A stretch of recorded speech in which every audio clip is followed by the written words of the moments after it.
కర్కాటక రాశి వారికి తీసుకున్నప్పుడు తృతీయంలో కేతు యొక్క ప్రభావము, అదేవిధంగా సప్తమంలో కుజుడు, శుక్రుడు, బుధుడు యొక్క ప్రభావం కనిపిస్తుంది. అష్టంలో రవిశని యొక్క ప్రభావము, భాగ్యంలో రాహువు, అలాగే రాజ్యంలో చంద్రుడి గురువు యొక్క ప్రభావం కనిపిస్తుంది.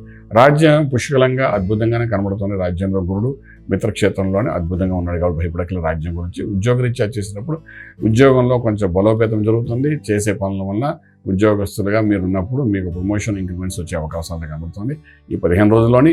అలాగే ఈ ఉద్యోగం మీరు చేసే పనిని గుర్తించడము, అది స్టేట్ గవర్నమెంట్, సెంట్రల్ గవర్నమెంట్ అనుకోండి, లేకపోతే మీరు అనుకున్న రాజకీయ రంగం అనుకోండి, మీరు చేసే పనికి గుర్తింపు అయితే జరుగుతుంది. కానీ ఈ గుర్తింపు జరిగే లోపల మనకి సప్తమ, అష్టమ భాగ్య స్థానాలలో ఉన్న పాపగ్రహాల యొక్క ప్రభావం వలన కొంతవరకు ఒత్తిడితో కూడిన గౌరవాన్ని మీరు పొందే అవకాశం ఉంటుందన్నమాట. ఓకే, ఇలాగే మీరు చేసే శుభకార్యం చేయాలనుకున్న దానికి అనుకూలమైన వాతావరణం కనబడుతుంది. భూమి పూజ చేయండి, భూమిని కొనండి, స్థలాన్ని కొనండి. ఈ సమయంలో ఏమైనా ఇన్వెస్ట్మెంట్ ప్లాన్ కానీ చేసుకుంటే సక్సెస్ఫుల్గా అది 10 రెట్లు పెరిగే అవకాశం అయితే బాగానే కనిపిస్తుంది.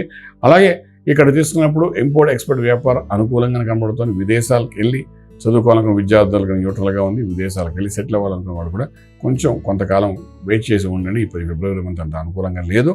అలాగే మనం ట్రేడింగ్ చేసేటప్పుడు ఆర్గానిక్ ఇండస్ట్రీ మీద కానీ, ఇన్ఫ్రాస్ట్రక్చర్ మీద కానీ, లేకపోతే ఎడ్యుకేషన్ ఇన్స్టిట్యూట్స్ మీద ట్రేడింగ్ చేయడం ప్రయత్నం చేయండి.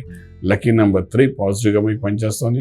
ఇక మంత్ర సాధన దగ్గరకు వచ్చిన 7వ ఇంట్లో ఉన్న కుజుడు, శుక్రుడు యొక్క ప్రభావం, అష్టంలో ఉన్న రవిశని యొక్క ప్రభావం, భాగ్యంలో ఉన్న రాహు, ఈ మూడింటి యొక్క ప్రభావం, ఇవన్నీ కలిపి కొంతవరకు మనోవేదన తీసుకొస్తాయి. కాబట్టి ఏది అనుకూలంగా అవమానమో తెలియదు, అది మనకు ఆరోగ్యప్రదమైన పరిస్థితుల్లో బలహీనపడడమో తెలియదు. కానీ మొత్తానికి అన్ని రకాల అవమానాలు, ఆరోగ్య విషయంలో కూడా బలహీనపడడం, ఇవన్నీ కూడా మనకు కనబడుతున్నాయి. కాబట్టి ఇక్కడ శివునికి అభిషేకం చేయడం, పంచసూక్తాల్లో నమ్మకం, చమకం, రుద్రం, శ్రీ సూక్తం, పురుష సూక్తం ఏవైతే ఉన్నాయో అందులో ఏదో ఒక సూక్తంతో అభిషేకం రోజు చేసుకోవడం, దాన్ని తీర్థం తీసుకోవడం.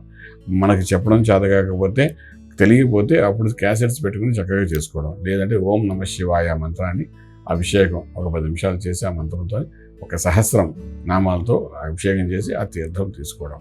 ఇలా చేసుకుని వెళ్ళడం వలన ఈ 3 గ్రహాలు, ఏదైతే రాహు, రవి, శని, కుజుడు, ఈ 4 గ్రహాలు ఏవైతే ఉన్నాయో వీటి యొక్క ప్రభావం ఏదైతే ఉన్న స్థానాన్ని బట్టి కొంత మిమ్మల్ని ఇబ్బంది పెట్టేటట్టు ఉన్నాయి. కాబట్టి వాటి నుండి అధిగమించి, అంటే ఆ ప్రభావం మీకు తెలియకుండా ఉండడానికి ఈ అభిషేకం చేసుకుని తీర్థం తీసుకుంటే వాటి ప్రభావం తెలియకుండా డెఫినెట్గా రాజమార్గంలో రాజ్యం పొందగలుగుతారు.